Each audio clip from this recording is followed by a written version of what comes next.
Bueno, estamos por darle de comer a Majin. Nos preguntaban qué le dábamos de comer y es esto.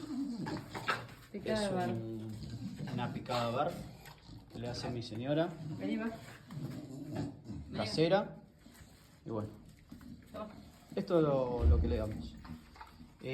Ahora su ración es de medio kilo, ya que con el verano tenemos que bajarle la porción, porque bueno, no tiene que estar obeso el perro.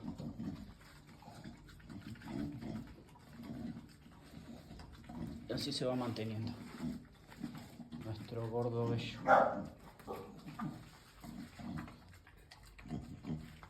Él disfruta mucho conmigo. Sí, me encanta.